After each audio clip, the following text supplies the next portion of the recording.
Okay, so I haven't quite finished installing all the wool, but I've got upstairs to do and a little bit of the kitchen area. There's a couple things that need to fit into place in the kitchen in that area first before I can finish the wool. And that is I'm waiting for the in-wall heater to arrive, and I'm trying to figure out the extractor fan for above the oven there, above the stove. So those need to be sorted before I can finish downstairs, and upstairs I've just got a few bits to do, but I just wanted a break from stuffing the walls with wool and change it up a little bit. So I'm going to put the tongue and groove pine on this end wall first of all, and that'll be my main practice wall. A lot of this will be covered by the couch, so if I do make a mess, it won't be seen all that much, but I'm going to go for it. I've decided now the jury is out in many areas with regards to treating pine. A lot of people say fully treat it both sides first before you put it up. Others say don't bother treating it at all. There is a fluctuation in size when it shrinks and expands due to moisture, but because of the insulation that I've chosen here with the wool needs to be able to breathe in order for it to work. So during the moist days and months, the wool should absorb the moisture. It'll hold onto the moisture. When the place is warmed up or heated, the moisture will evaporate into the air, drying out the wool. So if I treat the pine and seal it, then it won't be able to release any moisture this way into the house, and it might trap some in the wall. Plus, it won't allow the moisture in the house to go through the wood into the wool. So I'm just going to leave it as natural as possible and see what nature does. And I just have a good feeling about it. But do your own research. Don't take my word for it. This is my house, and I'm going to do it however I see fit. But it's not necessarily the way you should do it. So do your own research, figure out what you want to do. There's lots of arguments both for and against treating the tongue and groove pine. But we'll see how it goes. It's not a huge area, it's not a massive deal if things shrink a little, but I live in such a moist town that the wood's probably going to be pretty moist all year round, apart from just drying it out with the heat from the fireplace in here. But we'll see how it goes. So let's get on with it.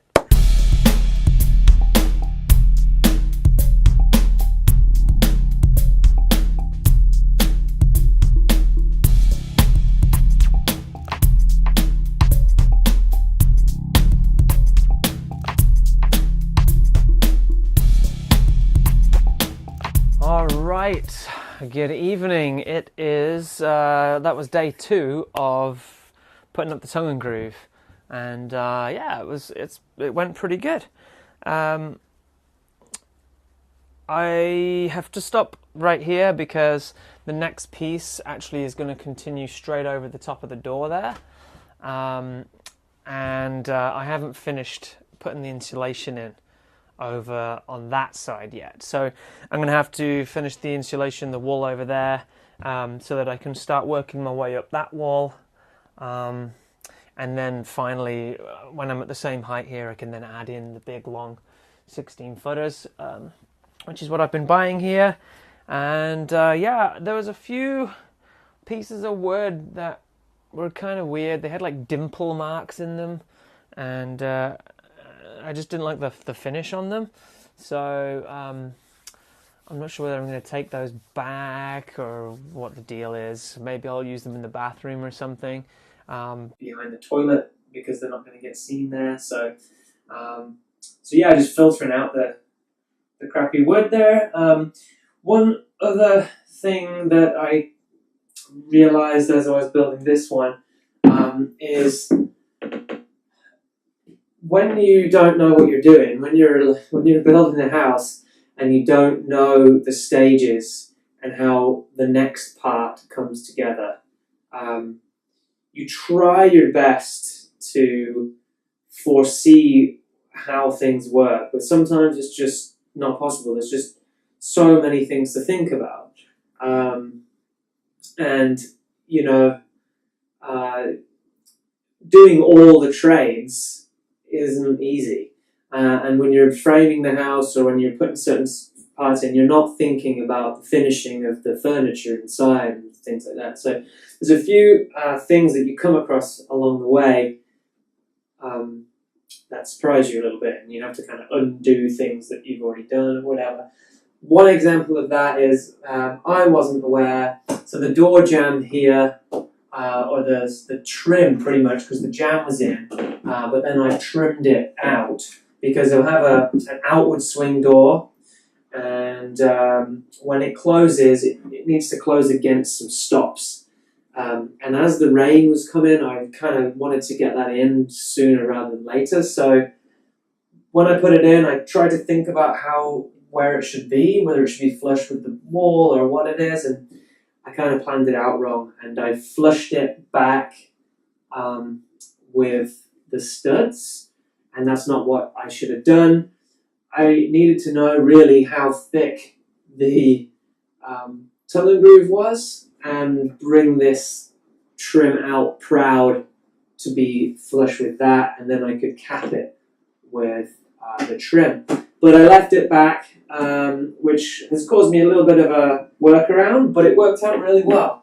I actually had a long piece of 2x2, exactly, 2x2 cedar, and I ended up just stripping it with a skill saw, or like ripping it down, to create this, I don't know if you can see, to create this kind of channel here. So it's divoted in, or whatever the word is. I think it might actually be called rabbited, but there's basically a little L groove which I've cut out, which fits perfectly up against that. So I'll show you with this one here. So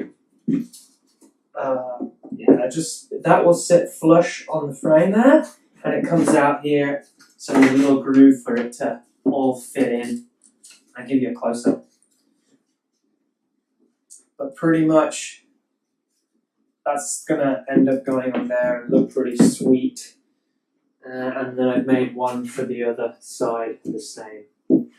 So there was a workaround. Didn't need to happen, but unfortunately, the way I did it, it did need to happen. So I will have to get on with this after I've finished all the other stuff with the insulation. There's a little bit to do down here, so I'll break from this for a while, and then we'll be back to do more of this.